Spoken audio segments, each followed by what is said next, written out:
and Brian. So Governor Newsom's not only railed against Trump at yesterday's rally, he spent significant time announcing his plans to counter Texas lawmakers' redistricting plan.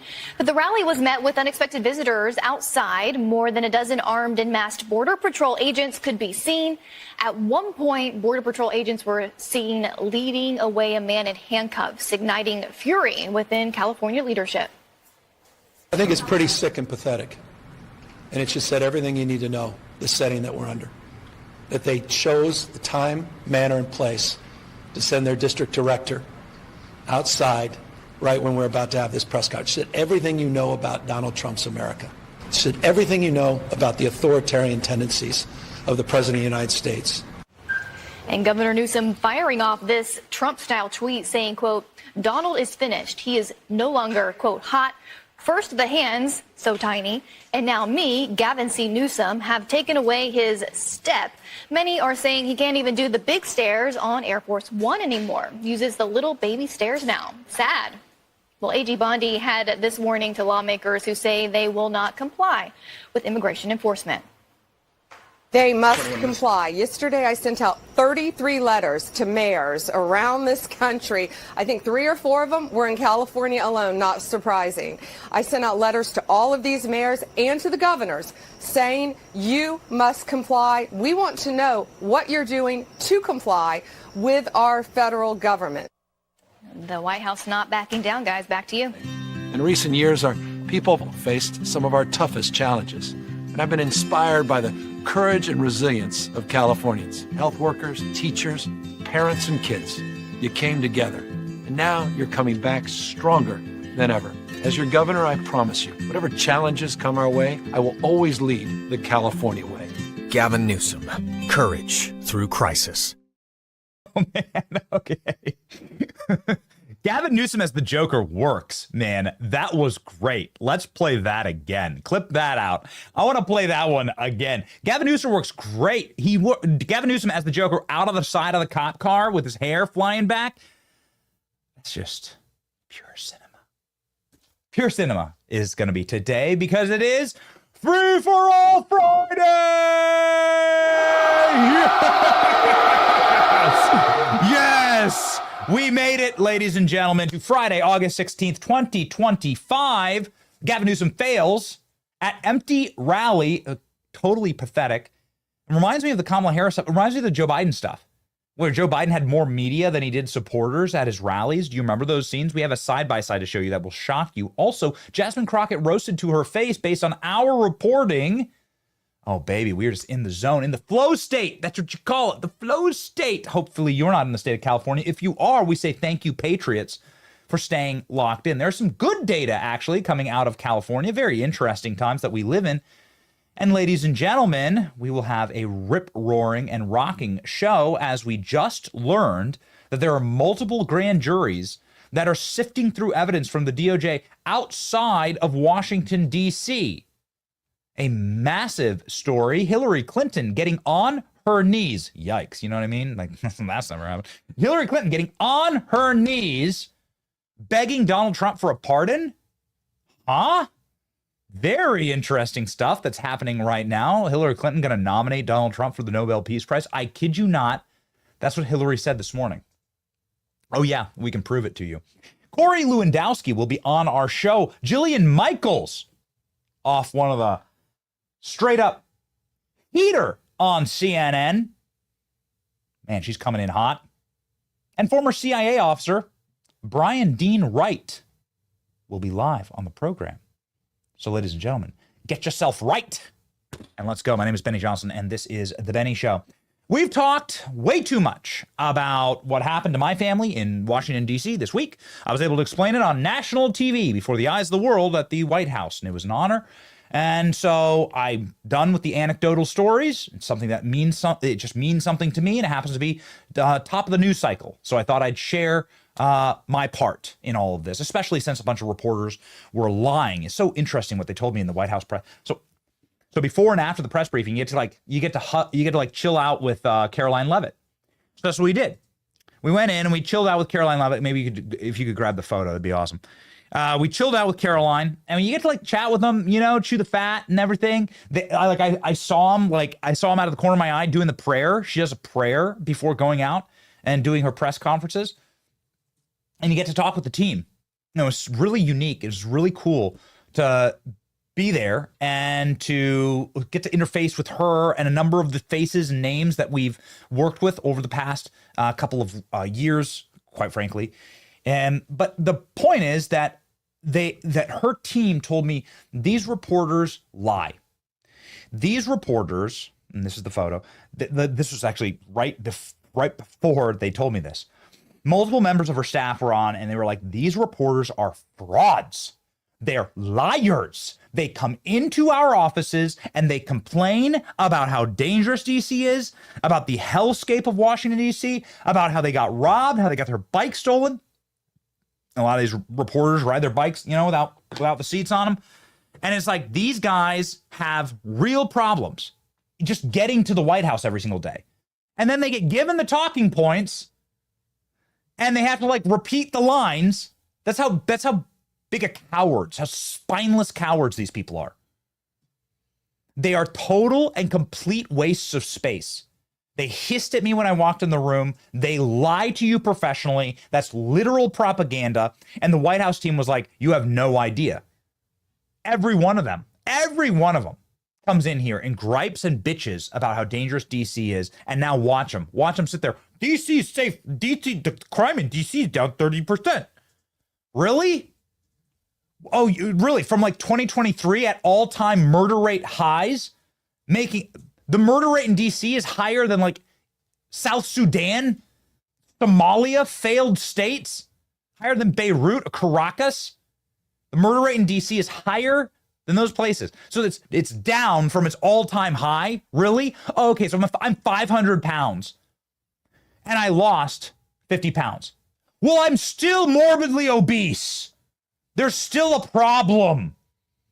Doesn't mean like oh, write the headline. I look great now. All right? Put me, you know, I can be a Lizzo backup dancer. No.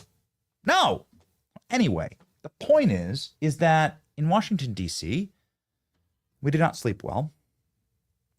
I had a lot of sleepless nights there, mainly because of the gunfire. But here, ladies and gentlemen, we do sleep well because we use the Helix Sleep mattress. I use Helix Sleep in my home. In fact, my little girls who just moved into their own room, it's like a big moment for parents. My little girls who moved into their own room use 2 little girl Helix Sleep beds. That's how much my wife and I love it. The Helix Sleep mattress is like the most important thing that I do every single day, like one of the most important purchases of my life. I think it's that and the home gym. You have to have a good sleep. You have to have good health. Health is wealth. And you're not going to be able to carry on if you don't have those 2 things, especially on a schedule like we have. Today, for instance, we'll be live at maybe 7, I don't know, Klein, 7, 8 p.m. We'll absolutely be live for Putin-mageddon, all right, is what we're going to call it. Trump-Putin-mageddon. So anyway, if you're like rip-roaring and you're locking in, as you should, to this great golden era, you got to be able to get good sleep. Ladies and gentlemen, this is a sacred spot for us and for our family. Helix Sleep is the mattress that we use. Go to helixsleep.com/Benny. Use 27. You can get 27% off site-wide. helixsleep.com/Benny. 27% off site-wide. Make sure that you enter our show's name at checkout. They know who sent you. helixsleep.com/Benny. 27. It's a good number right there. What else is a good number? Well, holy smokes. It seems like Donald Trump has the number of the corrupt officials who tried to take him down and may well be able to get grand jury indictments. Again, if you can't return a grand jury indictment, you can't move forward in the prosecution. That's how the grand jury system works. The feds are making their case right now in multiple courts around the country, outside of D.C. Now, if somebody like us, community college graduates, can figure this one out, then of course the smartest minds in the world inside of the DOJ and inside of the FBI and inside of Trump's prosecutors can figure this one out, right? Stephen Miller running them all. And they've been able to impanel grand juries outside of the District of Columbia. Thank God. even whilst they are doing a military takeover of the District of Columbia, which is freaking awesome. So this is the news. I mean, it's off the top, this is like breaking. This is the news off the top of the show, and it locks in with something that I think is very important from this morning. Hillary Clinton suddenly changing her tune on Donald Trump. It's an amazing thing that's happening right now.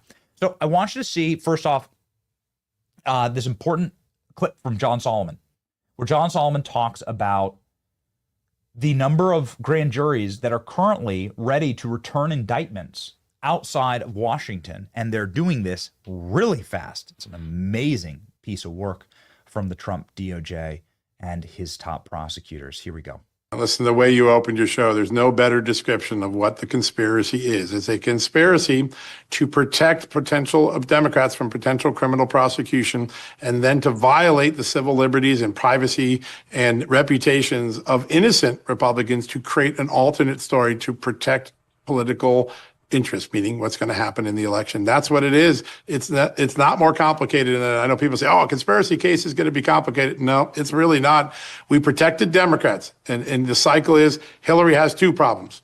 Email, now corruption. We can prove that was active at the time. Hunter Biden's got corruption and taxes. And by the way, the first evidence of that comes in March through May of 2016. And then 2019, it's Hunter Biden a lot more. And so we impeached the president, and we have the government actually creating stories that I think we will prove were false. And then in 21, they find Joe Biden's classified documents at UPenn office in Washington and his garage, and they got to make Donald Trump look like he's the classified guy first before they can let the cat out of the bag that Joe Biden has the same problem. It's a wash, rinse, and repeat cycle. And in the course of that, two potential crimes are occurring. Obstruction of legitimate investigations. Those are overt acts of a conspiracy. And then the violation of innocent people's civil liberties to create a political ruse. That is where I believe the grand conspiracy case is headed. I believe that there are multiple grand juries that have begun work around this country in multiple jurisdictions outside of Washington where evidence is now being gathered. You do? You I do. Can report that, or you have reason to believe that? Nope, I have confirmed witnesses and who've had contact with the grand jury. So there are grand jurors in multiple locations. Some of those are in Virginia. I believe one is going to begin based on early discussions in Pennsylvania. There may be one in New York. And so the activity has begun.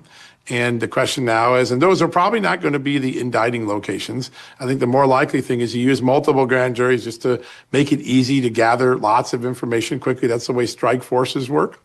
And then you keep working from there. But there are multiple locations where pieces of this are being looked at. And maybe the grand jurors don't even know it's a grand conspiracy, just looking at some of the overt acts in one of these chapters of this sad story. But that is going on. And I think it's going to be a process, right? It's going to be a 6-month process. I don't know the reason yet. I wish I knew. I don't know the reason. I mean, there's lots. It could be related to the 2020 election. Yeah, that's where my mind went. Yeah. So we don't know yet. I just know that certain witnesses have been contacted about acceptance of grand jury subpoenas, and they're in different locations. So the process is beginning, but it's a long process. And, we won't know a lot about if the Justice Department does the right thing. Unlike the Obama and Biden Justice Departments that leaked anything, the grand jury process will be unbelievably secret and will be masked from it, because that's the way the process is supposed to work. In the meantime, we have an opportunity through the Freedom of Information Act and through our perches as reporters to go out and try to get the story for the American people so they can understand why this is going on. The Democrats who didn't care. John Solomon is on a generational run right now. Well done, John Solomon. So he has confirmed that there are multiple grand juries outside of Washington, D.C., which is a critical element, that are looking into all manner of fraudulence in the grand criminal conspiracy against President Trump. It's happening, and at the exact same time that John Solomon reports that, exactly 5 hours later, here we have Hillary Clinton calling for the Nobel Peace Prize for Donald Trump. Wow! Could it possibly be connected? Give me a pardon, please. I beg of you. Let's read the tweet. Hillary Clinton openly admits that she would nominate President Trump for the Nobel Peace Prize if he ends the war in Ukraine. Hillary Clinton, of course, adding a rejoinder there, trying to be president. Hillary Clinton has been president in her own mind for many years. honestly, if he would bring about the end of this terrible war, if he could end it without putting Ukraine in a position where it had to concede territory to the aggressor, could really stand up to Putin, something that we haven't seen, an opportunity. If he were to do that, I would nominate him for a Nobel Peace Prize. Here's Hillary Clinton begging for a pardon. That's what this is. We have a clip of Hillary Clinton saying this? Do we? Yeah? Yeah, we have a play-beside. Okay. Well, let's go ahead and do that as our Salt That Lib for the day. And then Jillian Michaels is going to join us in just a minute with a, boy, I got to tell you, like the single saltiest lib takedown we've ever seen, which is remarkable. So here's Hillary Clinton. Man, I hate doing this to you. I hate having to play a Hillary Clinton clip. It's just so hard. So I apologize if you're hungover or if you haven't had your coffee yet, or I hate doing this in the morning. So maybe we do. This is our truncated Salt That Lib. Now we have Jillian Michaels really salting libs on CNN. Okay, so here's Hillary Clinton saying she's going to nominate Trump for a Nobel Peace Prize.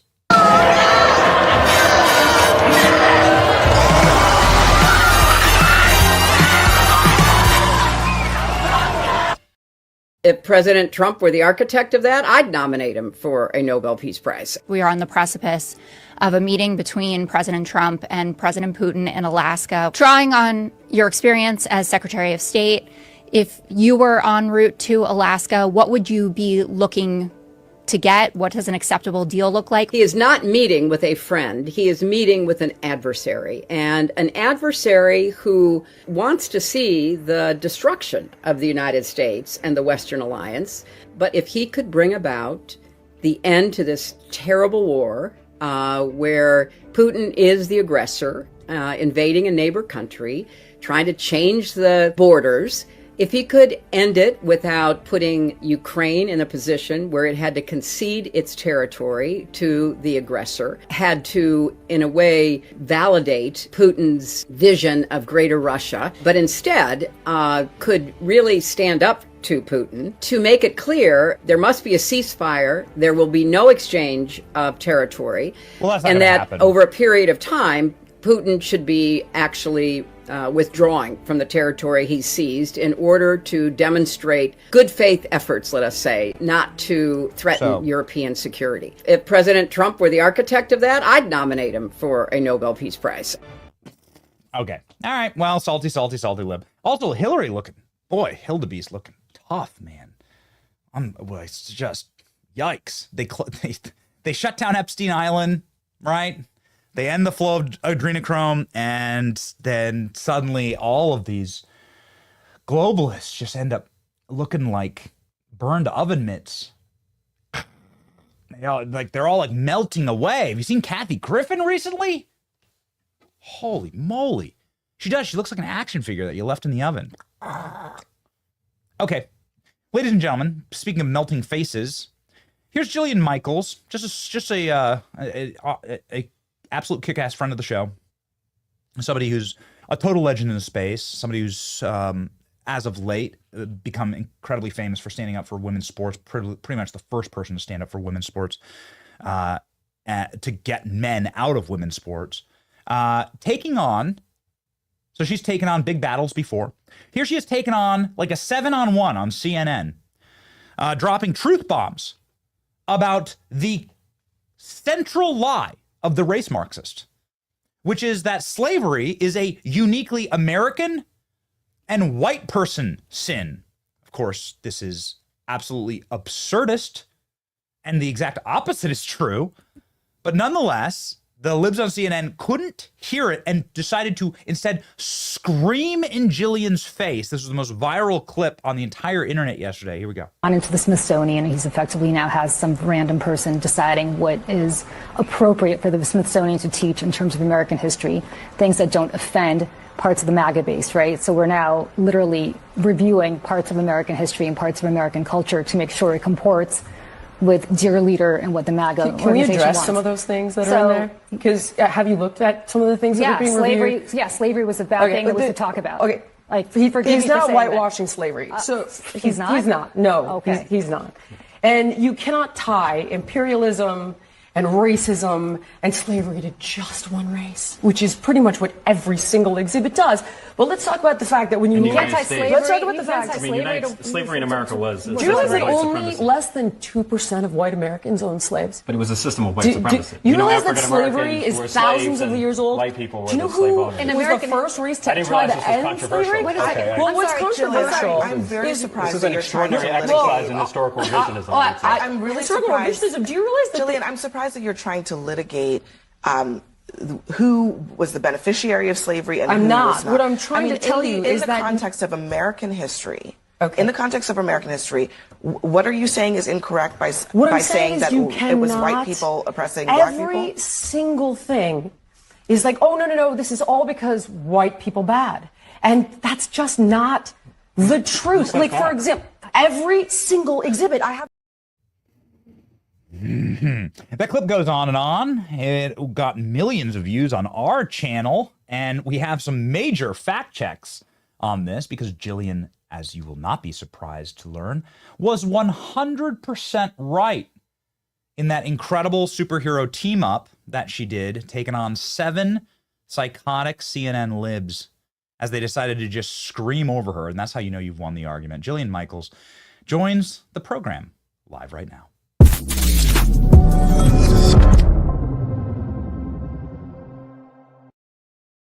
Like the scene when Batman comes up through the floor and there's 7 bad guys and they're like, who is this? And it's like Batman just takes them all out, right? And that was like you on CNN. Oh my gosh, Benny, I had zero intention, by the way, of going down that road. They ended up taking me down that road. And the point that I was initially going to make is that the installations the administration took umbrage with actually had nothing to do with slavery, because when I first heard that we were going to talk about this, I was a little bit alarmed. I was worried. And I thought, God, what is he trying to erase? So I had my podcast team reach out to the comms team for Trump. And I was like, I really want to understand this so I can speak on this intelligently and factually. What things are you referencing that are historically incorrect?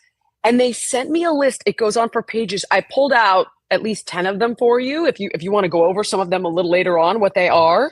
But none of them actually address slavery that they sent to me. So that's why when I started listing the things, you didn't hear anything about slavery. And this woman made it about slavery. So I was like, actually, he's not trying to erase slavery. And I was about to insert all the things that were not about slavery.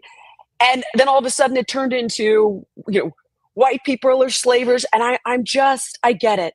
It was one of the worst things in our history. Everyone knows this.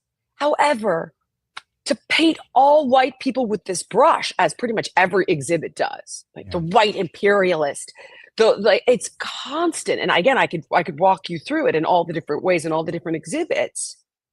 But if you take that approach, it's not true, and it breeds more racial division and more anger, when the reality is that 2% of all white Americans owned slaves. So then people, of course, turn around and they don't like that number. So they're like, actually, it was like 25% of all Southern households. I'm like, right, but America was not just the South. And the reason that you're citing the South is because it was banned by that time in every other area of the country as being morally reprehensible. And by the way, let's not forget 350,000 white people did die for the cause of ending slavery. So my point is not that black people were not enslaved, not that horrible things did not happen and slavery is disgusting. It's that not all white people are bad.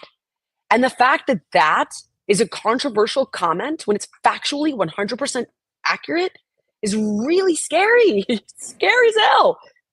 It's the cornerstone, actually, of the race Marxist, which is that we must focus in, we must zero in on this very short, de minimis time in American history and obsess over it forever, right? And use it for power forever instead of zooming out and looking at, one, the honorable sacrifices that were made by hundreds of thousands of Americans to end slavery, America and England being the first nations to end slavery, and then zooming out on the other side of slavery and looking at the histories of where slavery comes from. We just did that actually on Grok. Why don't we put it up here?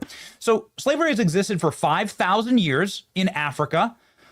shockingly, it still exists today, something they never talk about. You know, you'd assume if they were this obsessed with it, that they would go out in order to advocate against the 7 million people that are in slavery in Africa today.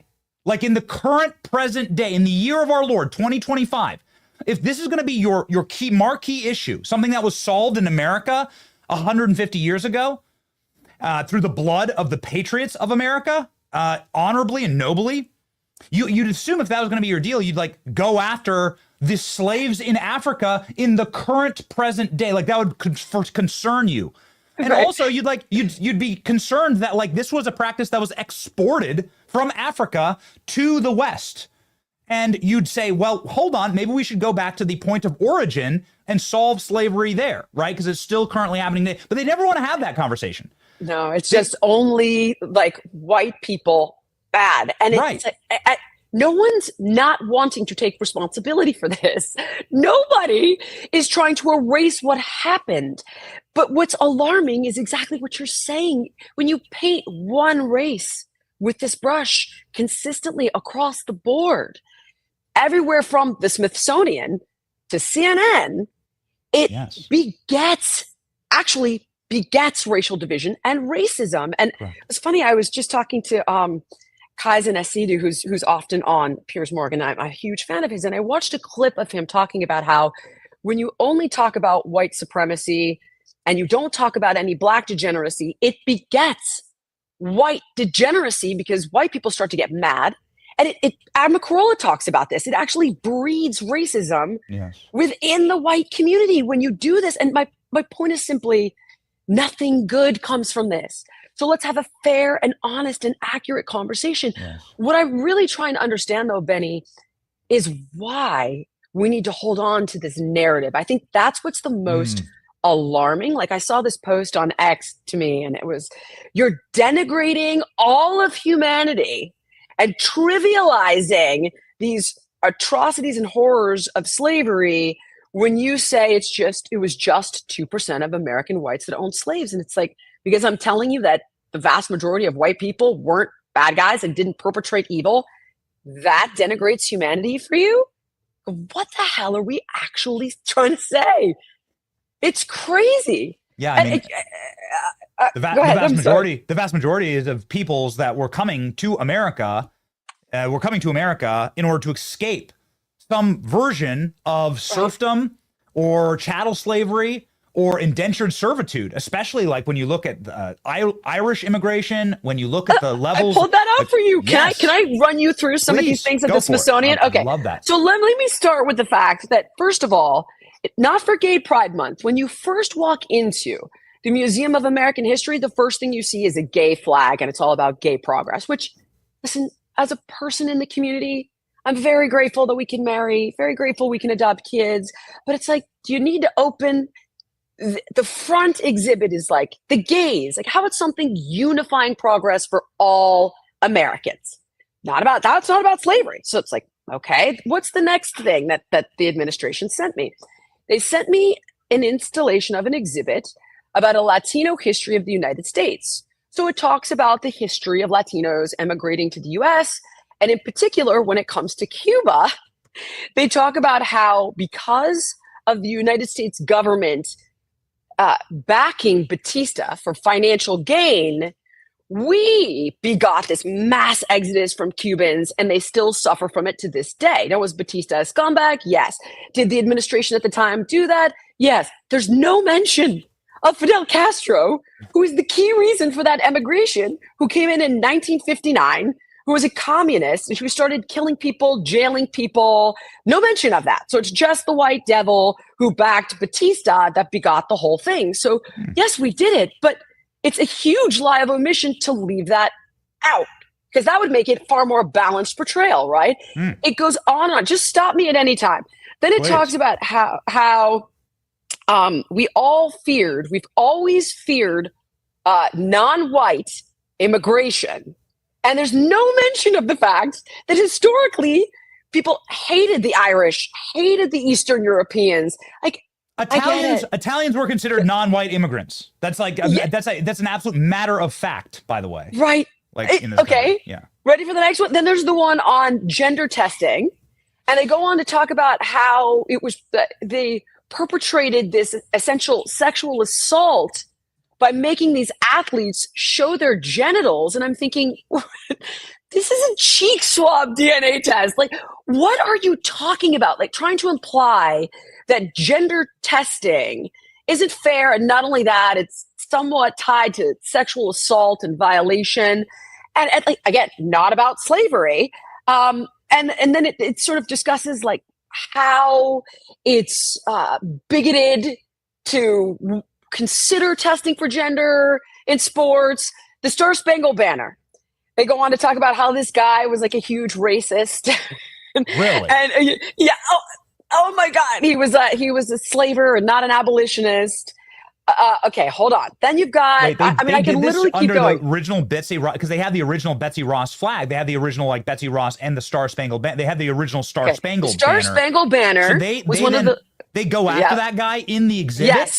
Yes. They go after him in the exhibit, and they're like, the irony is that you would choose this song from this horrible person, and it's just like, okay. I mean, but where's the part about what it means today? There's no balance. That's the argument. It literally, Benny, on and on and on. And one of the most kind of concerning is they talk about, there's a whole thing about how cell phones, thank God we have cell phones because it catches all of these cops attacking Black people. And it makes it seem like it's omnipresent. It doesn't say, okay, hold on. In 2018, and I pulled the statistics for you. I think it was like 2019, I think it was 13 unarmed Black men and like 21 unarmed white men. And in 2020, I think it was like 18 unarmed Black men and 30 something unarmed white men. But the point is like this goes on. And it particularly for people who are forced to live in the realities of prejudice and aggression in their daily lives. And what it's trying to do is portray this image that all cops are doing this and that all people of color are living in a reality of prejudice and aggression. It doesn't say like these horrible things have happened, and like all of the good work that's been done to turn this around. Like it just paints one picture that's constant. And maybe one of the most alarming is a video that essentially takes Jesus Christ and compares him to George Floyd. What happened to George Floyd is disgusting and it's devastating. But if you really want to upset people who are religious, compare George Floyd to Jesus Christ. And that... Wow. Do you have video of that? I mean, like, there's a 55-minute video of it. That's incredible. Okay. So hang on, I'll read it to you. It's despicable. Okay, so here we go. It's called the National Museum of African Art. The exhibit appears at the bottom floor of the African Art Museum, 3 levels down from the ground level. It's 55 minutes long. And it breaks down, right, all the horrible things. And then there's like a whole video of Blacks that have been killed at the hands of law enforcement. So it's like Rayshard Brooks, Breonna Taylor, Adam Toledo, George Floyd, Dante Wright, but there's no balance of like good cops doing good things. It's just videos of this. So you're like, all right, well, this happened. Like, okay, let's not. But then it goes on. Okay, the film artfully paints a picture that in 2020, systemic oppression was rampant with white supremacists, especially law enforcement, ruthlessly murdering Black people and suppressing their protests. Which this is the part that I take umbrage with. If we're going to be dead honest. I don't remember suppressing any protests. I remember all these protests happening where everybody else couldn't go to church and visit their loved ones. So they certainly weren't suppressed. And then one segment places images of the death of Jesus Christ, the death of Che Guevara, and the death of George Floyd side by side and insinuates similarity between the 3 historical events. So again, let me be very clear. That's blasphemous. That's blasphemous. What happened to George Floyd is disgusting. Blasphemy. Yeah. Right? It's horrifying. What happened to George Floyd was a fentanyl overdose. So yes, that makes me angry at the Communist Party of China for bringing fentanyl into our streets. But that's based on the autopsy. That's what happened to George Floyd. So I hear you, but let's just say I want to go there and say I don't want to watch. Right? Like I was very distressed by that whole situation. And listen, horrified by it all across the board. But when you compare George Floyd to Jesus, do we think maybe we could revise that? Well, yeah, I mean, that let's exhibit, yeah, or like this is the stuff. Like, there's no whitewashing slavery in any of the stuff I told you. Is there? Did I screw it up? Like, the issue is that it's like all white cops are bad. There's no counterbalance. Yeah, George Floyd is Jesus, and these are the sinners that killed the Son of God. Like, it's the overall arching theme that I was trying to get to the point. And then, of course, I was made a racist in the conversation. And somehow Abby suggested that I was trying to say, I don't know. I have no idea. Honestly, after watch, I couldn't even. I don't know. You had the moral clarity and conviction to actually speak facts about America's history. And there's no such thing as a perfect country, but we have the best country out there that has ever existed for all people, and we should be incredibly proud of it. And everything from the African American History Museum to every hall of to the National Gallery of Art should be in coordination into the celebration of how blessed we are to live currently, right now, in modern day America. What I find fascinating, none of that. There's which is what he exactly. wants. Yeah, none of that. Like precisely. So the entire, if there is any talk about slavery, it should be about like how horrible it is that practice was exported to America, how honorable it is that we put it down quickly, and we're one of the first nations to do that at great expense, and how it's ongoing practiced in Africa today with 7 million people enslaved. That should be the thrust, that we solved this issue 150 years ago, and it's still currently happening in Africa. Like that should be like, okay, now let's solve the real problem. I'm totally right? happy to. Listen, it's like Benny. It's the same thing with George Floyd. Like, you bring up George Floyd, it's like the focusing in on like the single ugliest. Like, no one's going to defend it, but like the single ugliest like parts of society, and not zooming out and seeing that's the issue. There's of the majesty of the American experiment here. And that's exactly it. You can do that. You do that. No one is trying to whitewash it. No one is saying it didn't happen. We're simply saying, like, let's put this in perspective here. Yeah. And let's show the whole picture, and let's talk about how we've come together and how the country is a melting pot and how we've evolved and grown and all of the incredible things that we've done to collaborate, regardless of your gender, your race, your sexual orientation. None of that is there. And if you were in a relationship with someone, if you were in a relationship with somebody and like they couldn't get over something toxic that happened 150 years ago, when Joe Biden first ran for president, and you if you the what you did on CNN, was correct. It was right. You brought facts, and the fact that they met, this is what amazes me, Jillian. They met you with unintelligible shrieking. They called me a racist, basically. Yeah, they weren't trying to debate you. Oh, you're trying to say racism? No, they weren't trying to debate you. They were like, how dare you question the core tenets of my religion? How dare you come into the holy of holies of the race Marxist? And I know. And destroy the central tenet of how we get power in modern day America in 2025. I can't figure out, is that the answer? Because the reality is that nothing good comes of this when you don't show both sides of the story, when you're not honest. Yes. And it's funny because I got all of these hateful comments on my Instagram, and I have a black daughter, and people are like, your daughter's going to grow up and hate you.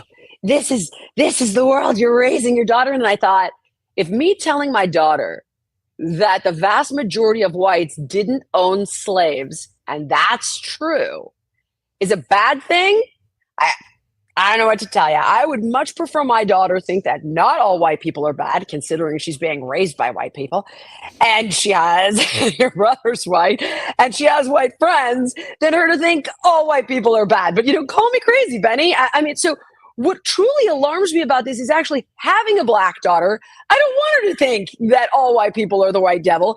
And having a white son, I don't want him to start developing some sort of resentment over this. He hasn't. But my point is simply, I see a lot of young kids that are moving more towards I'm just being honest, more towards this kind of tribalism. It's breeding the wrong things when you do this.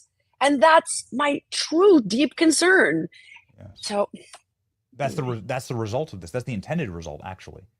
Critical theory says that they have to come up with some type of original sin to prove that the entire society and all of the systems have to be undone. So this has been written out. It's Cloward Piven from the 1960s. It's been written out. They already have a plan for this. This is part of it. And it is something critical that must be taken on. You took it on CNN, and it's one of the bravest things I've ever seen happen on cable news. Maybe you could conclude here, Jillian, by telling us, what is the Trump administration doing? It seems like you're in contact with them. What are they doing to solve this? They sent a letter to the Smithsonian because I think 62% of the Smithsonian's revenue, and there's numerous museums under that umbrella, obviously, come from taxpayer dollars. The country's 250th birthday is next year, and they want to revisit some of these things. And let's add some texture and honesty and show other sides of this story. And there's another one about Benjamin Franklin and how he discovered electricity, but he was also a slave owner. And it's like, okay, but he also, and then they claim he didn't free his slaves. And by the way, he did free his slaves. So instead they're like, he invented electricity, he's also a slave owner, and he didn't free his slaves. And it's like, but actually he did. He became a huge abolitionist. He had a massive personal evolution. And all of that is not only misrepresented, left out, it's also misrepresented. So they're asking to have some factual fairness and accuracy here across the board on some of these exhibits. Mention Castro when you talk about people fleeing from Cuba. That's what he's asking. He's not asking people to pretend like racism didn't exist, but how about the fact that not everybody did it? How about the fact that a lot of people banned it? How about the fact that we went to war over it? You could incorporate that. Do you think there's anything, Jillian, in there about the massive pile of dead bodies left by communist regimes throughout history? Nothing. And how communist regimes have the single highest death count of anything that we've ever. I'm going to say I don't think so, worldwide? Benny. Yeah, okay, that's funny. That's interesting. Where's the Pol Pot? Where's the Mao Zedong? Where's the Joseph Stalin? Where's the entire wings devoted to the slaughter that was done by communists? They said that it's not there because it's the American History Museum. Got it. Okay. So even when it's tangentially connected, like Cuba, it's been left out. I really appreciate you. Yeah, I mean that's what it's amazing. You can see when the Cuban exhibit that you posted right here, you can tell by who they don't criticize. You can tell where they're coming from by whom they do not criticize here, right? You can tell it's a communist. You can tell it's a filthy communist writing this because they don't see communism as the bad thing. They don't even mention Castro, Benny. He's not even in there. It's like, okay, the white government, the U.S. government, which we all know in the 50s was white. So clearly white imperialism backed Batista for financial gain, destabilized the developed world, and begot the mass emigration from Cuba to the U.S. That's literally what it says. No mention. I'm laughing because it's so upsetting and so absurd. Anyway, I'm gonna jump and do this her take thing, but I'm super grateful for you. They're angry because you're like, now they've lost all these other battles. This is like the holy of holies. This is like the central lie and the central Helm's Deep, right? That they've been like holding on to. And now that this is getting the bark ripped off, they're losing it. The crime, deployments in DC, this was the safe haven for them. DC was the capital city for race Marxism, and now it's being destroyed. And you're part of that, and we're just so thankful for Jillian Michaels. Everybody follow Jillian Michaels right here. She has millions of Americans that already follow her. She's getting ready to do her fantastic Her Take show, and she also has her own podcast, which is incredible. All the links are right there on her X page. Ladies and gentlemen, let's go ahead and click that and show. Here's the Jillian Michaels webpage. Thanks, Benny. God bless you, Jillian. Thank you so much. Here's her doing a push-up right there. Good. There we go. Getting prepared for our next CNN panel. Thank you so much, babe. I appreciate you. All right. See you, Jillian.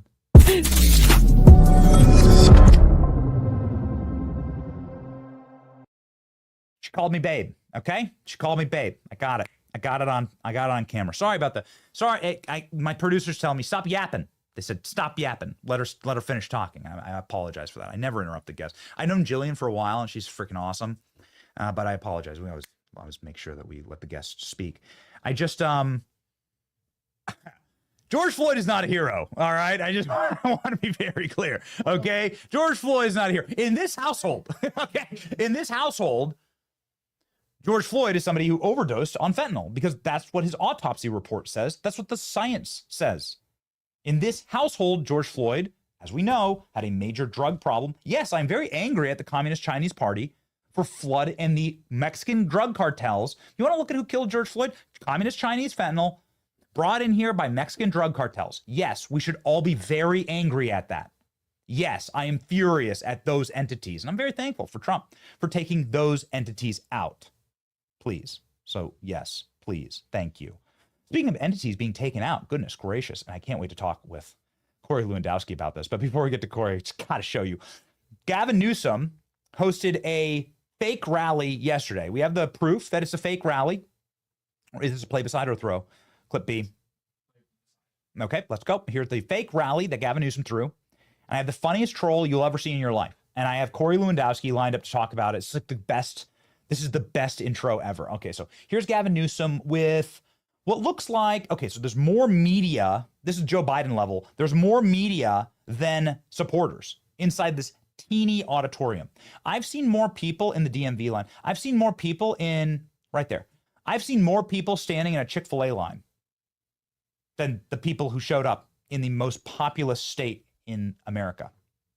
And I say that because they lost a little population yesterday because Department of Homeland Security decided to run some ICE raids right outside of where Gavin Newsom was speaking. Here we go.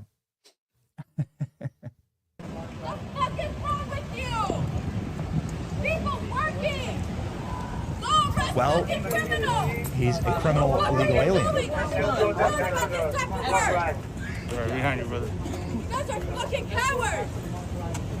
Okay. All of you are fucking cowards.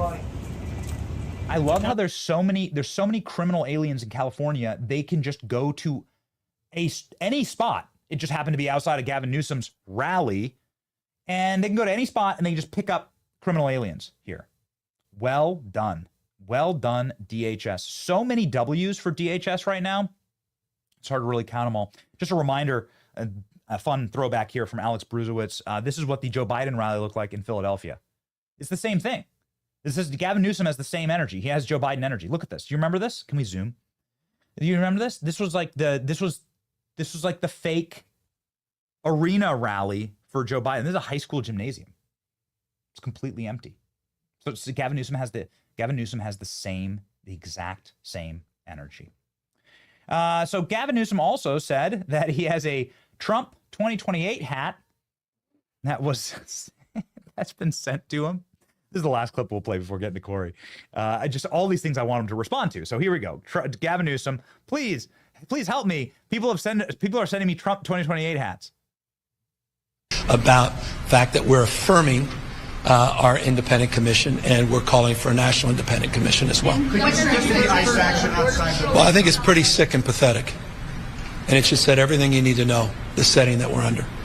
That they chose the time, manner, and place to send their district director outside right when we're about to have this press conference. Said everything you know about Donald Trump's America. And that was top down. You know that for a fact. And they'll deny it, I'm sure. Maybe they won't deny it. Said everything you know about the authoritarian tendencies of the President of the United States. I said it a moment ago, wake up, America. Wake up. You will not have a country if he rigs this election. You will have a president who will be running for a third term. Mark my word. I wasn't exaggerating when I said that I received in the mail a Trump 2028 hat from one of his biggest supporters. These guys are not screwing around. The rules do not apply to him. The most corrupt president in history. He doesn't believe in free enterprise, crony capitalism. He is wrecking this country, wrecking the economy. He's a lawless president. Wake up, America. Wake up to what's going on. So Governor Gavin Newsom is big mad about DHS enforcing our laws. outside of his rally. A man who is a special government employee right now, who's also been the campaign manager for Donald J. Trump for president, and a senior advisor to President Trump. Corey Lewandowski joins the show live now to respond.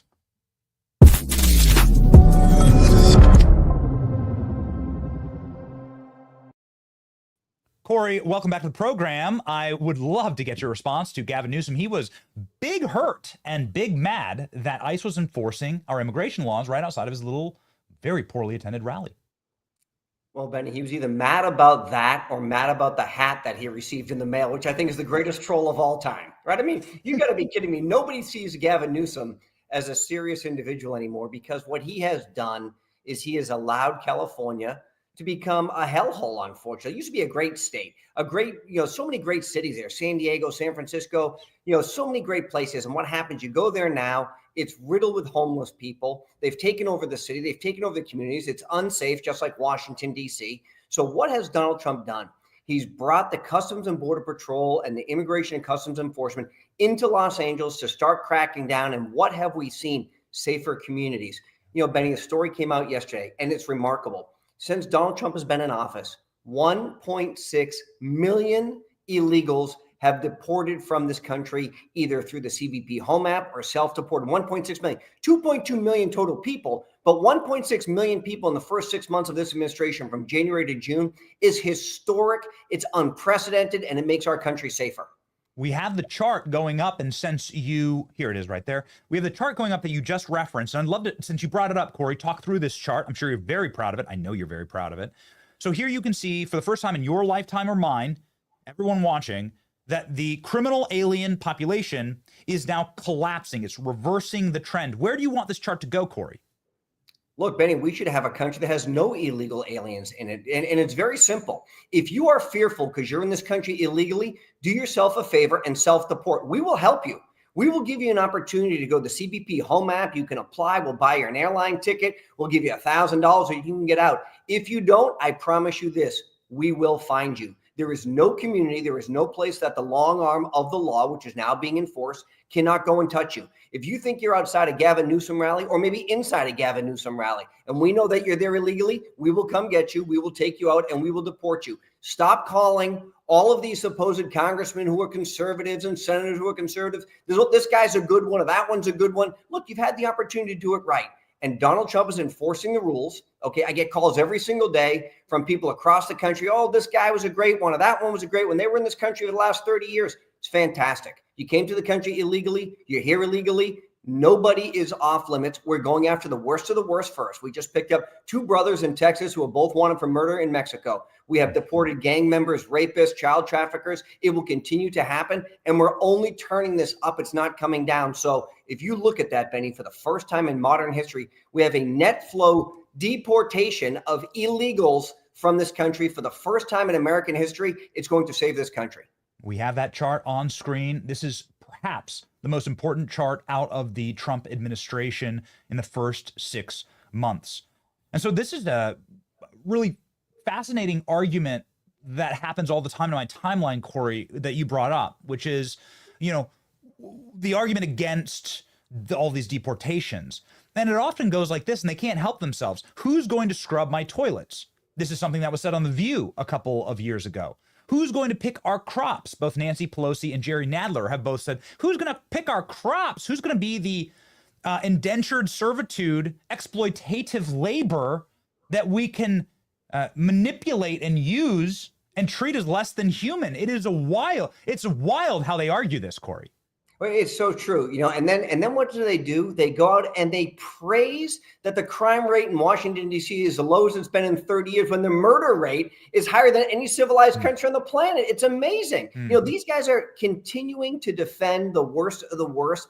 I think they're tone deaf. I don't think they truly understand where the American people are. Nobody wants criminals, rapists, drug dealers in their communities. And so Donald Trump has said, let's use the resources. The whole of government approach is what we're using. So it's the local law enforcement community in many of these places who are willing to partner with us. It's CBP, it's ICE, it's DEA on the streets, it's FBI on the streets in Washington, D.C. And again, what have the Democrats said?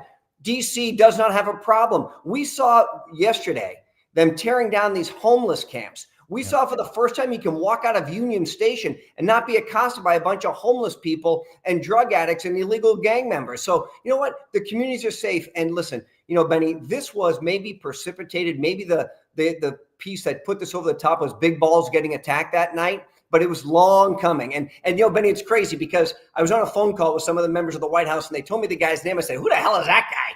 And they said, oh, the guy's name is Big Balls. Everyone knows Big Balls, but no one knows his real name. But the truth is this, right? Hey, everybody loves to have a Big Balls on their team. And I will say this guy took one for the team.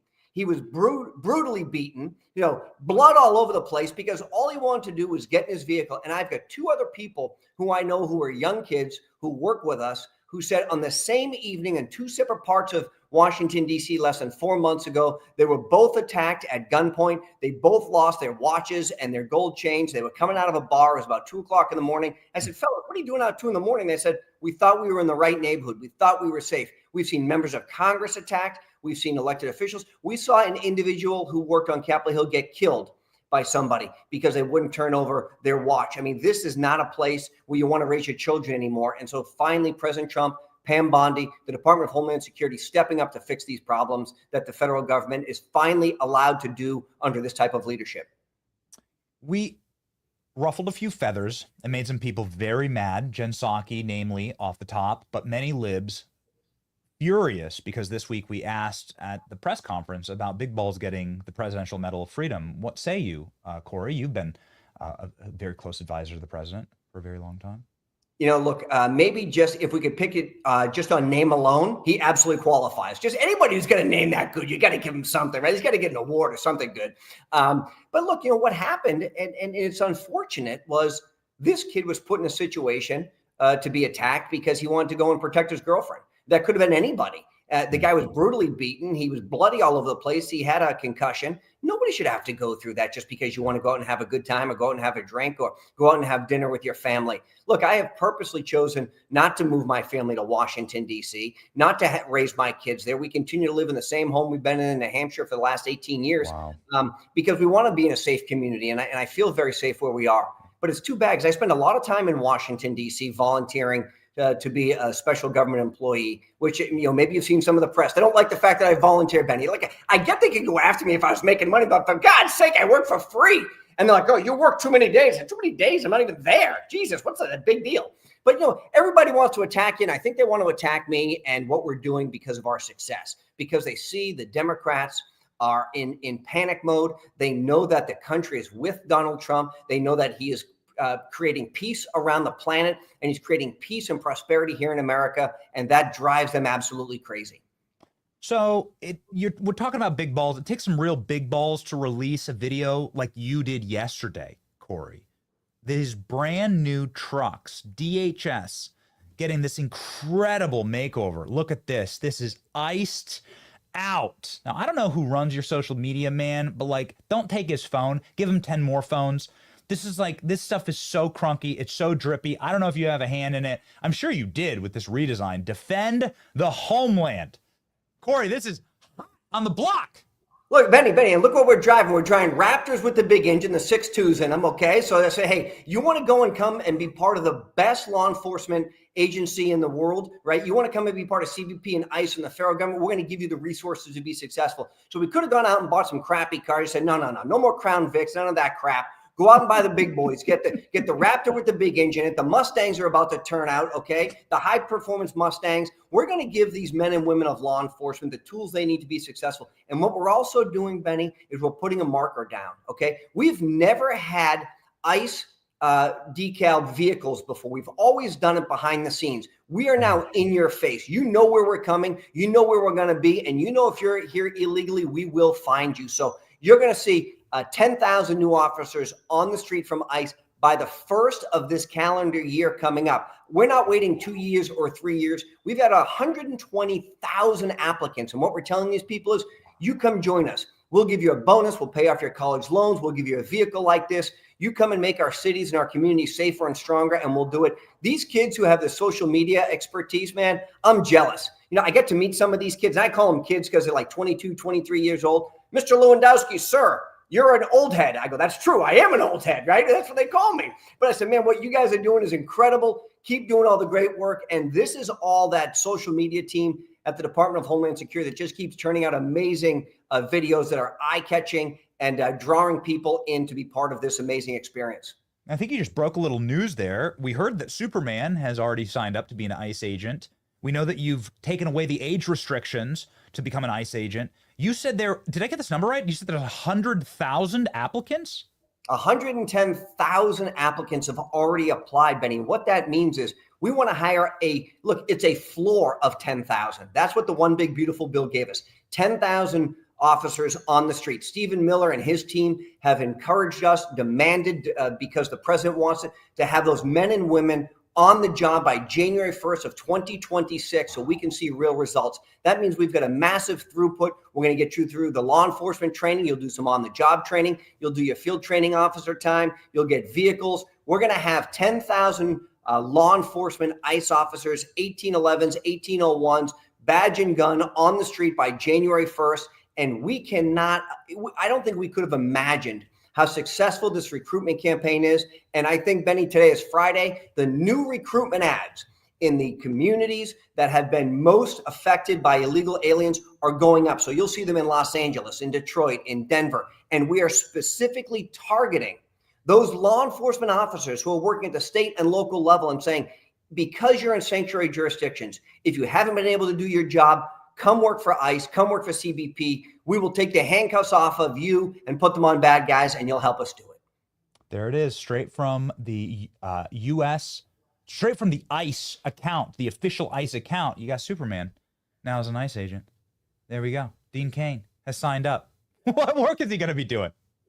Look, Dean, there's a lot He's of a friend guys. of the show. He's a friend of the show. He comes on the show. So can you tell us? Here's the thing. Do you know how many guys, how many women out there are dying to be part of the law enforcement community? By raising that age restriction, if you want to come do it, this is your opportunity. We also said, listen, if you're 18 years old and you're a qualified kid, let's come and join us, right? If you've had previous law enforcement experience, and this is really where we're seeing a massive increase. You know, a lot of law enforcement officers get on the job very early. They start in at 20 or 21. They get their 20 years. And by 40 or 42, they're done. They've got their pension, but they got a lot more to give. They got a lot of knowledge, a lot of experience. We said, come back and join us. We'll waive most of the requirements because you've got that background in law enforcement. We'll run you through a quick training program. You'll be back on the street. And we are seeing a massive, massive influx of those previous law enforcement officers who want to continue to serve their country and make our community safe again. You brought up something very interesting, and since California is in the news right now, I have to ask because it was pretty rowdy over the last month in Los Angeles. We saw an enormous amount of criminal behavior. We also saw attempted murder on some of your agents. That's what I call it. I'm no lawyer, Corey, but when somebody gets a brick, right, and they chuck it at your car, and the car is driving 45 miles per hour, you're trying to murder the driver. Because that brick goes through the windshield and kills you. That's what happens, right? So you as a former law enforcement agent, I know that this is going to mean something to you. And what I'd like to ask is, will we be seeing those LA-style riots again? You said you're going to increase the presence significantly in Los Angeles and in these hotspots. What is your message to protesters that are coming out to try and commit attempted murder on your officers? Well, it's very simple. And we saw this in Washington, D.C. 2 days ago. If you hit a law enforcement officer with a Subway sandwich, a pickle, or anything else, we're going to take you, we're going to prosecute you to the fullest extent of the law. So just understand this. You have a right to protest. Of course you do, but you will do so in a manner commensurate with what the law allows. And as soon as you decide to lay your hands or throw something at a law enforcement officer, the president all the way down to the rank and file officer understands what's at stake, which is the protection of our law enforcement community. And Jeanine Pirro in Washington, D.C. set an amazing example this week. We've all seen the video now. By the way, the Department of Justice employee throws a Subway sandwich at a police officer. They chase this guy down. They charge him with a felony. They fire him from his job. That's what you can expect. When you attack law enforcement, there are repercussions. When you throw stones or bricks or anything at a law enforcement vehicle, when you slash their tires, we will charge you to the fullest extent of the law. We've got a great U.S. attorney in Los Angeles who continues to prosecute these cases. We're going to make sure that if you are doing things against our law enforcement, then you will be held accountable. And this is not going to be simply contained in Los Angeles. I want everybody to understand the Trump administration is bringing this path across this country to make sure every sanctuary city understands that we can touch people at any place, at any time, and that the residents who are here legally should have an opportunity to enjoy the freedoms that they deserve. And we will do that by putting police officers on the streets to protect them. Wonderful. Corey, I'd just like for you to, in conclusion here, because I know your time is very valuable, I'd like for you to respond to Gavin, who, again, was very upset about your engagement yesterday outside of his little rally, but also very upset about this. This is the Trump 2028 hat. I don't know if this is a real video or just a meme. Maybe it is a meme. There's a lot of memes of Gavin Newsom wearing a Trump 2028 hat. Did you send him the hat? Was it you, Corey? Was it you who sent him the hat? Can you tell our audience? I wish I did it. I would love to take credit for it. I probably know who did it. I think I know who did it, but I'll tell you what, it's the epic troll. And the reality is Gavin Newsom understands that he continues to promulgate and perpetuate hatred against police officers when, he's a man who is surrounded by police everywhere he goes. Right? He is covered up in police at the governor's mansion, that no one just shows up at his community, at his home whenever they feel like it. Right? If he is so adverse to having police officers everywhere, he is allowed to just waive those individuals. He's allowed to drive himself around. He's allowed to not live behind those big, beautiful gates that the taxpayers pay for. And he's allowed to stay at French Laundry anytime he wants and be accosted by all those people, which he's never going to do. So he's a guy who loves to talk out of both sides of his mouth, where he sits there and harasses police officers and tells them they shouldn't be doing their job, but then he immediately gets in his armored plated car and gets behind his gates as quickly as possible. Man, it's just wild that you guys knew that there were so many criminal aliens in California and Los Angeles specifically that you could just do an enforcement right out front.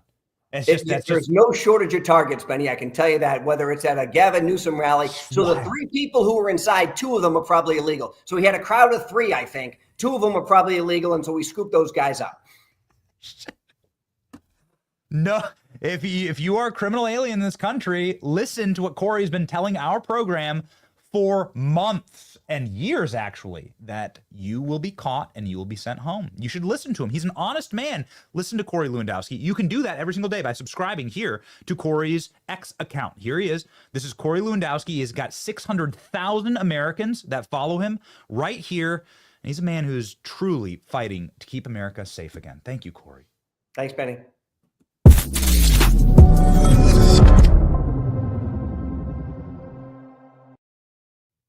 Ladies and gentlemen, Corey Lewandowski cooking this morning. You should be cooking and ensuring that you have a solid future financially. You can't, do everything, can you?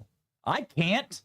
We out ya. Just a reminder and another announcement as we talk about Allio Capital, who is the investment app that I use in order to make sure that your money is working for you behind the scenes as you work for your money. We're going to be live tonight. I don't know. Some people are saying 7, maybe 8 o'clock is when the president will be doing a Vladimir Putin summit press conference. So we call it Trump Putin-mageddon. It's going to be live tonight on our channel. We're going to try and figure it out when it's going to be live. But when you see our show go live, boom, that is go time.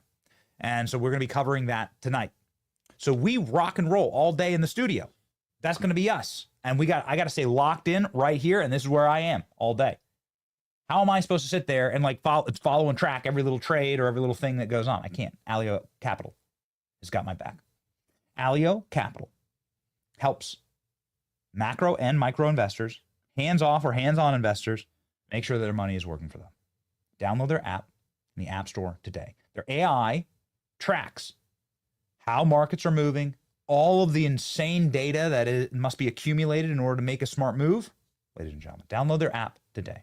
In the App Store or the Google Play Store, text my name, Benny, to 511-511. That's ALLIO, capital Benny, to 511-511. Download their app or text Benny to 511-511 today. Okay, well, ladies and gentlemen, we got something fascinating here. Turns out that our reporting is having a real-world consequence as Jasmine Crockett has been trolled to her face in Texas. This is really exciting for us. This is the video. Jasmine Crockett gets called out for being a spoiled, elitist, rich kid from Missouri, which is true. And we exposed her this week to the tune of, I think, 20 million total views that video got. And now she's being trolled in Texas. Now, just real quick high five to the audience. Let's do a high five through the screen. There we go. You told us that Jasmine Crockett, you wanted her next. Go after and expose her next. So thanks to you, this is all happening. We are honored to be, your vehicle in all of this. Ladies and gentlemen, it is an honor that we don't take lightly. Here's the video of Sarah Gonzalez. She's a host from The Blaze, trolling Jasmine Crockett and calling her out live at a rally. I used to stay at my granny's house. She was one of my favorite people in the entire world. Jasmine! The people of Dallas deserve better than a fake ghetto hood rat. Do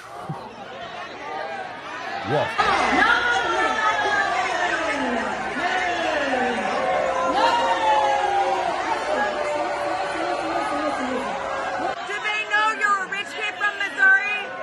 Do they know you're a spoiled rich kid from Missouri? No, ma'am. Do they know? Don't touch me. No, ma'am. Don't touch me. Get your ass out of here. Get your ass out of here. Get her off me. Get off me. Get out. Get off me. I'm not. Get her off me first. Baby. Get her off me first. Yes, Thank you, Sarah Gonzalez, for that. Here's our original post. Ladies and gentlemen, again, it was this chat right here. You that allowed us to go, that sent us, actually. There's one thing that we are uncompromising on. When you tell us to go, we will go. We will be the most locked in and the most connected with our chat. There is not going to be another channel. There's not going to be another creator that is going to be more tied in and more connected. You show up for us. We show up for you. And we're just very thankful for it. Look at that. Millions of views, 14,000 reposts, 37,000 likes, 2.6 thousand comments, and 4,000 saves. Yeah, baby. We cooked her. She cooked. And now she's getting roasted to her face. We got an amazing next guest, ladies and gentlemen. I got somebody who I've been wanting to talk to for a while, former CIA agent, somebody who is, I hope, going to be bringing some very hot takes. The hot take that I have is that my hot coffee comes from this mug every single morning, and it is blackout coffee. This blackout coffee is exceptional. It fills my cup. It is hot, straight out the pot. That's how I drink it. If it was bad coffee, I wouldn't like it. Starbucks makes garbage coffee, all right? And they put all this sweeteners and sugar in it, and they blend it all up so that you can't taste the bad coffee. No, blackout coffee is made for Americans. Made for Americans. Made by Americans. Made right here, actually, not too far from where we broadcast. I know the owners of the company. They're amazing people. Small batch, premium roasted coffee made right here in America. If you believe in hard work, American values, and coffee that actually tastes like coffee, go to blackoutcoffee.com/Benny. Use the code Benny for 20% off your first order. Support the American dream and drink Blackout. Blackoutcoffee.com/Benny. Start drinking real coffee, please. Men, important. It's a moment of men right now, as President Trump will be meeting with Vladimir Putin. That happens at approximately 3 p.m. Eastern Standard Time. There's so much at play here. Why not speak with a former CIA ops officer? His name is Dean Wright, and he joins the program live now.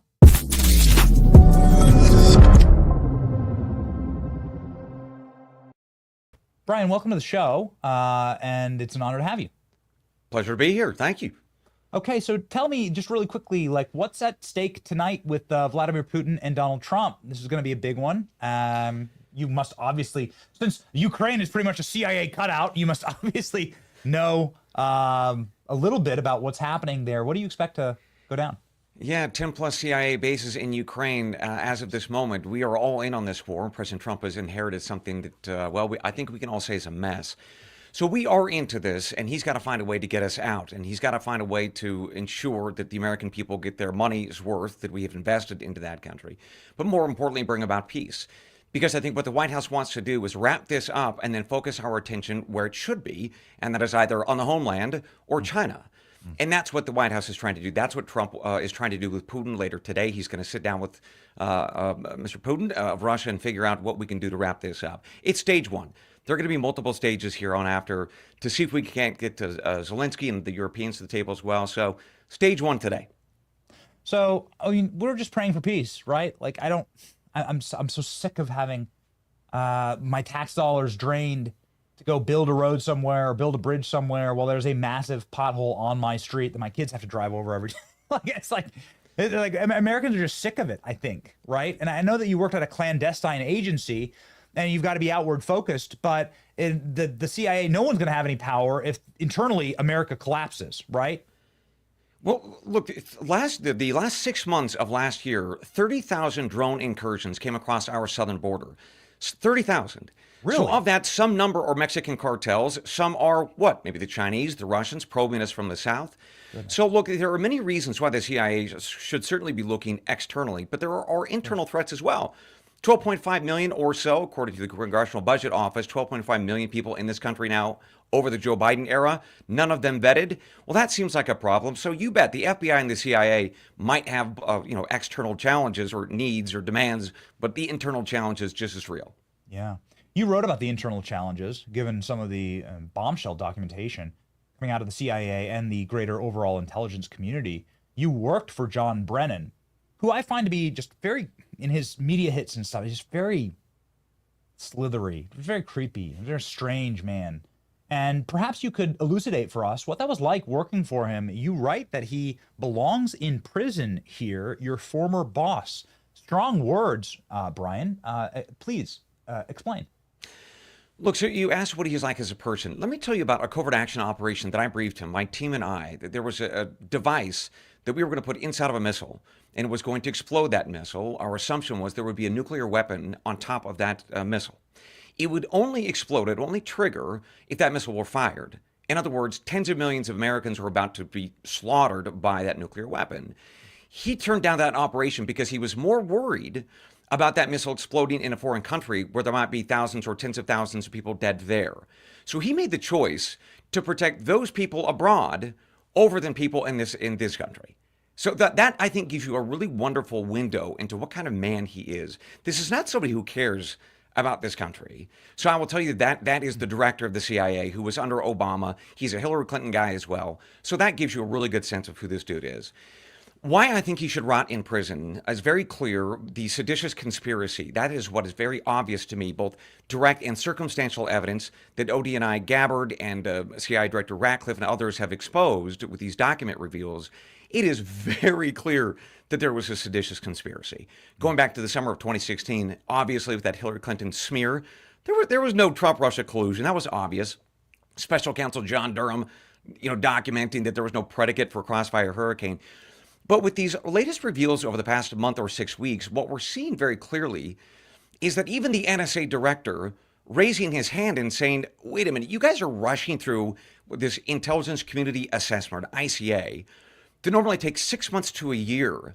Barack Obama says he wants it done in 2 weeks. Absolutely unprecedented. And they're not giving the NSA access to the underlying intel. Well, wait a minute. This sounds kind of like Iraq war stuff. How am I supposed to make a determination about Trump-Russia collusion or Putin aspiring to help Trump, the allegation goes, if I can't look at the intel? If I can't make that ultimate judgment? I don't care if it's super top secret stuff. You got to show it to me. I just can't trust you. So that is exactly what James Clapper and John Brennan and ultimately Barack Obama told the then NSA director. That's the latest reveal. Mike Rogers put that down on paper, and it's absolutely shocking. So seditious conspiracy, that's why John Brennan should be in prison. That's why they all should. And at the end of the day, the buck stops with Obama. He ordered all of this, knowing that there was no Trump-Russia collusion. He knew it, and he ordered it anyway. It's fascinating if you take the names out of it, right? So let's delete the names Obama, Clinton, and Trump, because everybody brings their priors when you put those three in.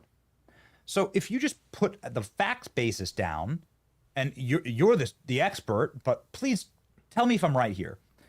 A campaign for president pays a man who's on the payroll of a sanctioned Russian oligarch to go to Russian spies to write a dossier of fake disinformation and malinformation in order to pay lawyers to launder that into our federal law enforcement agencies and intelligence agencies.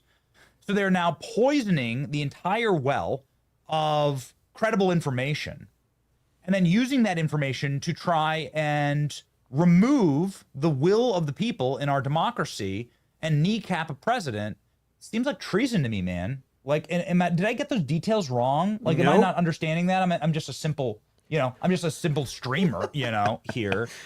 Well, for a simple guy, you nailed the complicated stuff and you boiled it right on down. That is absolutely correct. You got the facts nailed down precisely. Look, for folks who don't understand a lot about intel, we get all kinds of allegations all of the time. Rumor intelligence, they call it rumint, right? Embassy officers will get this, CIA operations officers abroad. People will email stuff in. So it's not to say that, we don't get stuff that's, really scandalous and we got to investigate it. Yes, we do. We get that rumor from all around the world. Well, it was investigated. The Steele dossier was investigated, and it was all garbage, all of it. And yet it was still included in that intelligence community assessment, which is absolutely not how the world of intel works at all. And of course, they included it so they could leak it and destroy the Trump presidency. So you nailed the very complicated story in a very, very simple and straightforward way. It was absolutely treasonous. I call it seditious conspiracy. I don't know what the DOJ is going to call it. That's what I want to focus on, because these men under the Obama era absolutely committed horrific crimes. They certainly broke all kinds of internal rules. Ask any CIA guy, not me necessarily, but others as well. They'll tell you the exact same thing. I just had a conversation about 2 days ago with an analyst who was still inside, who saw this email from Mike Rogers saying, wait a minute, 2 weeks, you guys have this ICA done, and I haven't seen the underlying intel. This analyst at the agency who's still there was like, that doesn't happen. That's unprecedented. Very clearly, they were cooking the books, and they were trying to hammer President Trump, who was then president-elect. It's just very clear. Yeah, I mean, it's all been documented. It's something that we've been speculating for a long time, and now to see it in black and white is overwhelming. It's bewildering, and it's also must be very tragic for you, because you're somebody who's devoted, did you say 10 years of your life to the CIA? Yep. I started just after 9/11. Yep. Okay. About 2 months after 9/11, and I was there through 2015, December 2015. So but look, you're right. For a lot of us, that must be embarrassing for you. I mean, this must be something. I hate being super anecdotal or like talk about people's feelings, but this must really suck to watch this agency that you would have given your life for, right? Because if you're serving in that time period, there's a lot of people that couldn't. There's a lot of life or death situations, frankly, that you're dealing with or perhaps a part of, and to see it used in this manner must be really demoralizing. I lost friends in the war on terror. There are people who should be here who are not, and I'm reminded of the oath that we all took, which is to serve the president and the American people. That was the job, and then to see this go down, you start to ask a lot of tough questions. Well, what was my service really all about? Like, was I on the right side of a lot of issues? Was I part of the good guy team? And I think that's one of the sobering conclusions from this is that not necessarily. I wasn't necessarily. And I will tell you, during the same period, for 20 years, I was a Democrat. And so I was on the bad guy side twice. All of these people were trying to cook this country by undermining not just the president-elect, but the republic. The American people chose Donald Trump in 2016. And they refused to respect that vote. So for me, the past 10 years has been kind of an eye-opening time when I came to realize that I was kind of a part of a bit of a couple of cults, one of them being the agency and one of them being the Democrat Party. My eyes are open now, but you're right. It was a very painful thing to recognize that I was part of a group where there are wonderful, wonderful people at the agency, even still, or the FBI doing incredible work.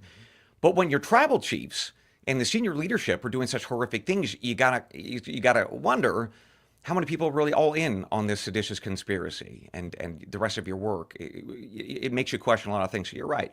I have wondered a lot if I was on the right side of on the right team for a long time.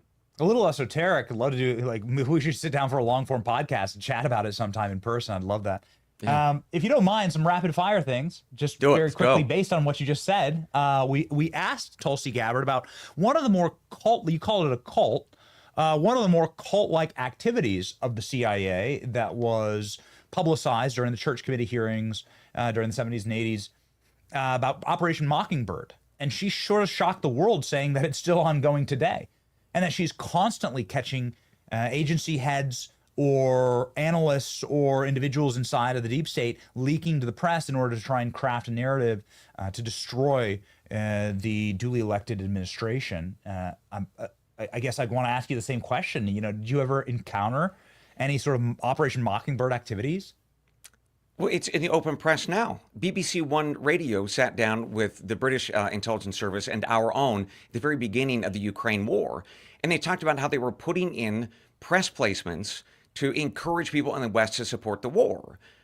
So they acknowledged it. This was about 3 years ago. It's one of the things that I rang the bell on. Of like, this is so wrong. This is not how propaganda ops are supposed to work. You're not supposed to go after the American people with your CIA ops, obviously. So, beyond that, I didn't see any actually officially sanctioned operations, but that's a pretty big one, trying to change everybody's mind on the war in Ukraine through open propaganda. So, yeah, I think she's right. Yeah, I mean, she said we're constantly having to shut this stuff down and catch people, and that is ongoing right now. It's ongoing. It's just unsanctioned, but it's ongoing, which is got to be really tough to. I mean, you're fighting yourself there, right? Right. It's wrong. You're not trying to use your intel agencies to manipulate your own people. That is the antithesis of what they're there to do. Yes. One thing that has been very hot topic over the last month was Jeffrey Epstein, a CIA agent. What do you think about that? Or was he working with the CIA? Perhaps would be like, from a tertiary standpoint. So one of the things that I have asked or encouraged people to think about is, why would he have been? What kind of access did he have? Did he have access to very important people, very important information, very important facilities? If the answer is yes, then he was absolutely on people's radars, whether that be the Israelis or a European service or the CIA. So from there, we can probably start to ask reasonable questions about the extent to which he did participate or assist. And we got Alex Acosta saying, back years ago during, I think it was 2019, he said to Congress that he couldn't go into further details about that relationship. So the point is, we've got a lot of very reasonable smoke. Do we have a fire? Well, let's see what gets revealed. But it's not crazy to suggest that he could have been. He certainly had the access to information and people. And we have that very curious statement by Alex Acosta. So it's fair to wonder.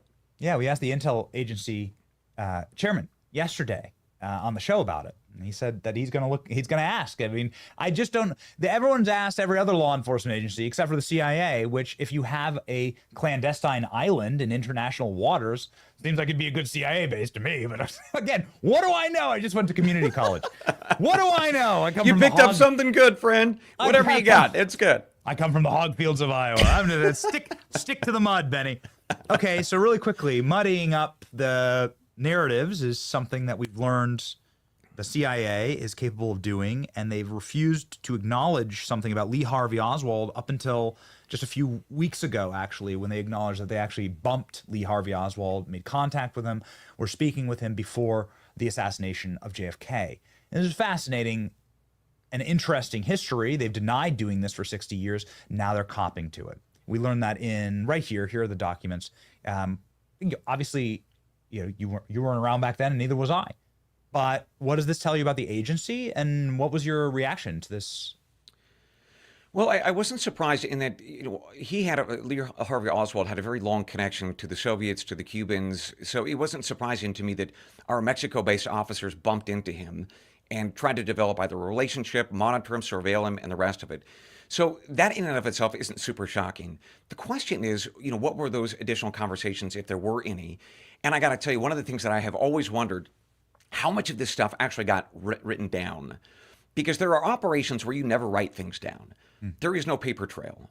And those are for some of our more sensitive operations where you can't risk that you might have a tech op that blows open your access to your databases or whatnot. So there are ops that are off books. So how much of that conversation never got written down in terms of any connection to them, relationship with them, et cetera? I don't know, but I think it's fair to ask. Yeah, I mean, I think that it's a fascinating time period where there's a lot of disclosures actually happening. And what they did with JFK seems to be the gold standard. I mean, I'm sure we don't know everything, but we know so much more than we used to. And so many people, I don't know, it's a nice pressure release valve from my perspective. This transparency is great. I mean, people get so upset when they feel like their government's lying to them and when they feel like they've been told like a lie out in the open, right? It's not that we don't know, it's that we do know and we're going to tell you the opposite. And that's how you create pressure, and then doing these kind of disclosures and declassifications is how you release that. I think it's good, actually, for our country. Amen. Look, Tulsi Gabbard, I think, is doing very important work. So is Ratcliffe, and ultimately the president, in saying there are reasons why we need to keep some things classified. Completely fair. There are sources and methods that do need to be classified, but that can't be used to hide malbehavior. And that's what has happened for years and years. And so they're saying, knock it off with excuses. Even if we have to burn some sources or methods, we got to do it because we have to regain trust with the American people. And that's the moment in which we are living. Yes. And the moment that we're living with the declassification of all this Obamagate stuff and all of this Steele dossier stuff, and John Brennan, your old boss. What a creepy dude, man. What a lispy, creepy weirdo. And it's like, dude, how did guys like that? And then we found out this week they were going to put Adam Schiff in charge of the CIA. Oh my God. We dodged a bullet, bro. Yeah. Whoa. Now, let's say a bomb. That wasn't just a bullet. That guy, he's about as sharp as a dull pencil on only his neck. The point is, can you imagine a guy like that being in charge of an intelligence agency, the cadre that's going out there and recruiting spies and stealing secrets? That guy leaking classified information. We now know he's leaking classified information just to damage Donald Trump. He ultimately is the one who politicized a lot of that intel that we saw in 2016 and 2017 and 2018 and beyond. Can you imagine him being in charge agency? Good Lord, all Friday. Goodness gracious. Well, Dean Wright, you can catch his op-ed. Here it is on Fox News, actually. Here's his op-ed, and we're also going to send you to his X account as well. And ladies and gentlemen, Dean Wright right here on X. He's got himself almost 200,000 subscribers, and you got to be one of them. Is a man who clearly is willing to speak and speak freely and honestly. He's one of those guys who fights for you and brings a breadth of knowledge, and we hope that you'll be back whenever I have these questions. You seem to be a pretty good dude, man. So thanks a lot for joining the show. Anytime. My man. All right. See ya. All right. Be well.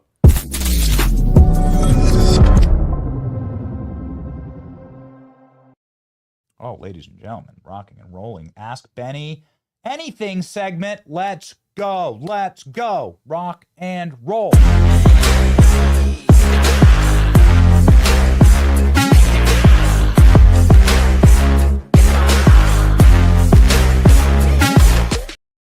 Shannon Wells, what's up? Is the Jerry Meme King meme idea okay school SNL, okayed school SNL when it was funny? Airline stewards bye-bye for Crockett losing her seat. LOL, add other Dems losing their seats.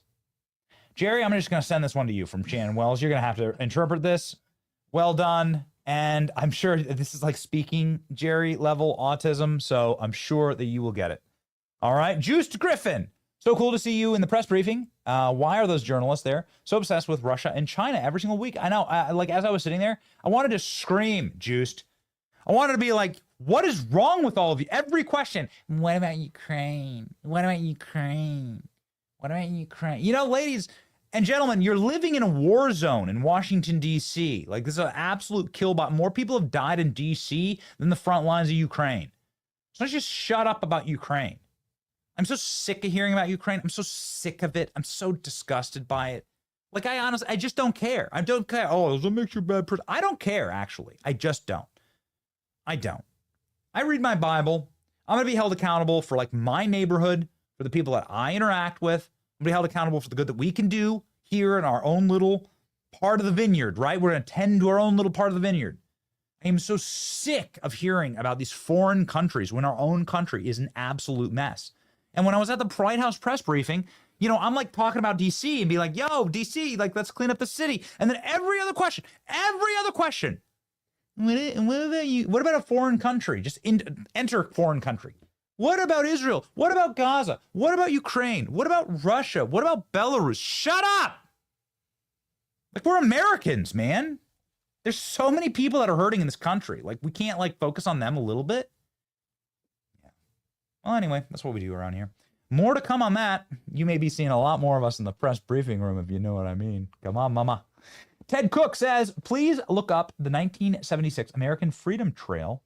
You please ask the Trump administration about having a 2026 American Freedom Trail. Absolutely. And we know the people that are doing it.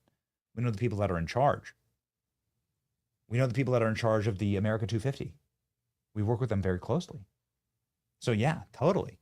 We'll do that. Thank you, Ted. And then a question from me.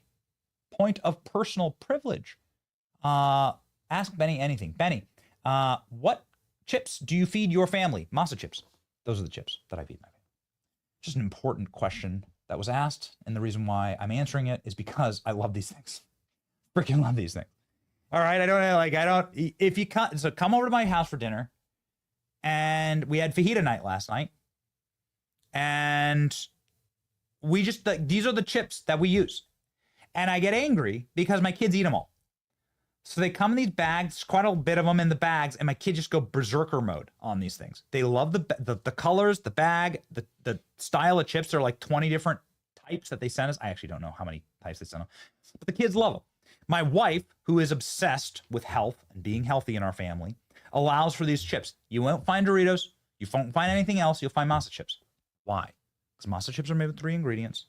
You got just corn, your salt, and your beef tallow, and that's it.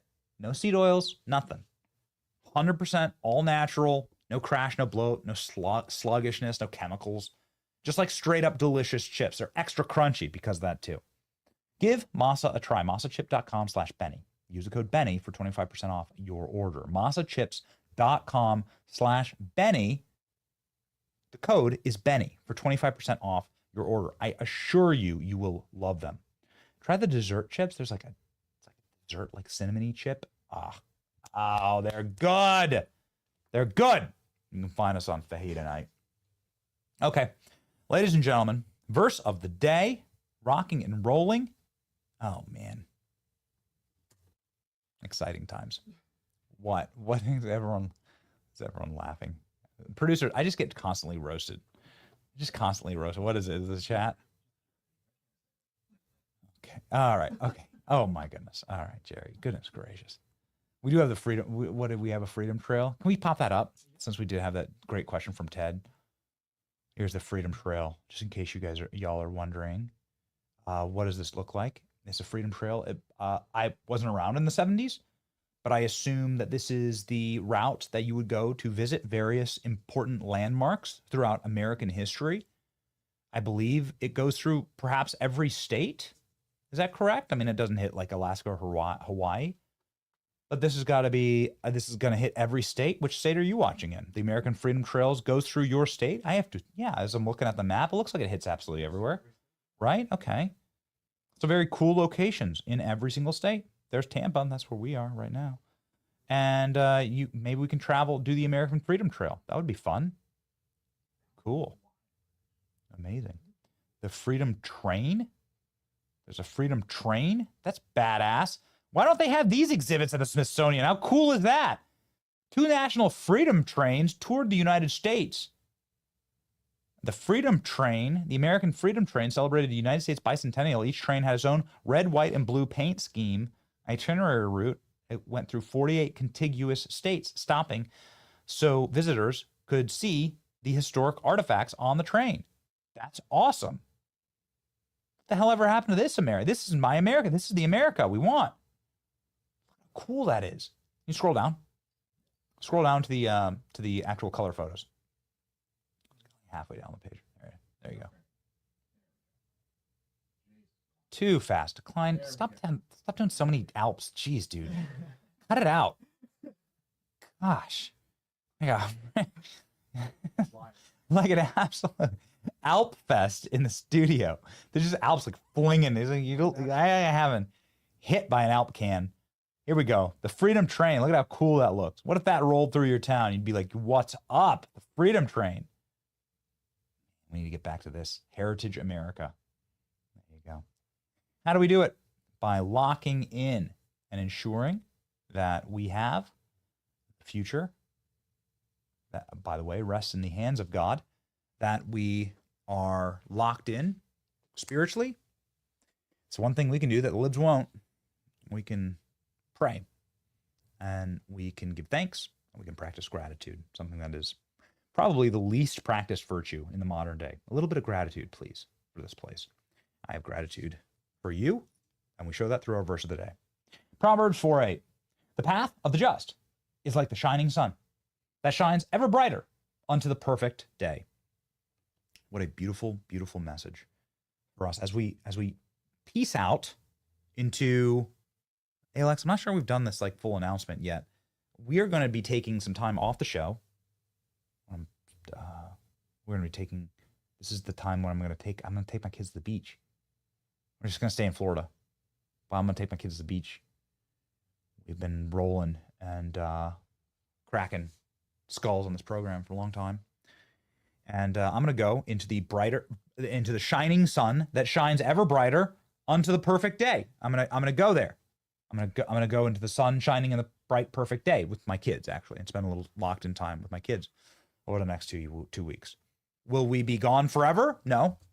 Will we not go live if something huge happens? We will probably go live. I'll be offline. We're going to be like touch and go, right?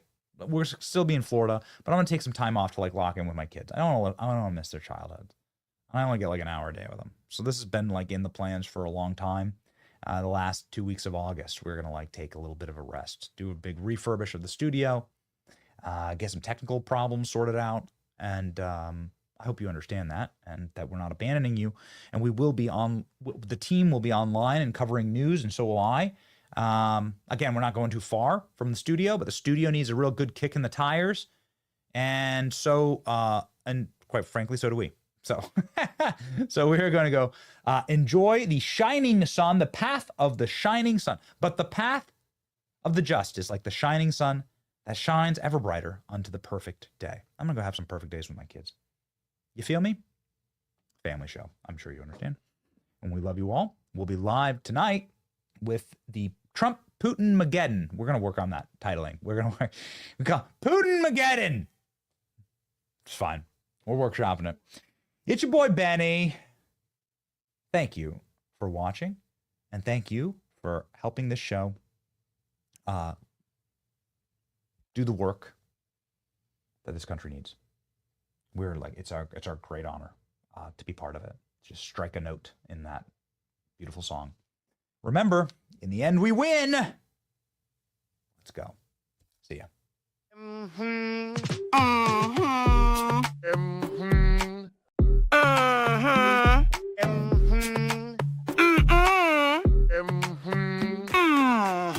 Baby, can't you see there's nothing else for me to do?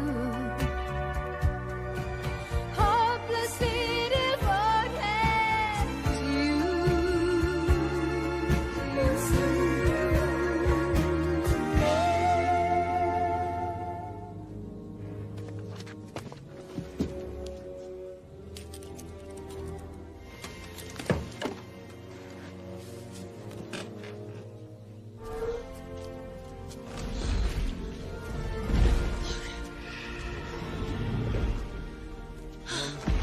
You did it. You crazy son of a you did it. In recent years, our people have faced some of our toughest challenges. And I've been inspired by the courage and resilience of Californians, health workers, teachers, parents, and kids. You came together. And now you're coming back stronger than ever. As your governor, I promise you, whatever challenges come our way, I will always lead the California way. Gavin Newsom, courage through crisis. The biggest ships in the sea, all owned by the oldest kings, and their dying legacy, media dillweeds. Soon will the Benny Show come to mind, the salt from lives for fun. Leave the gold and bring the gun, we sail for #1.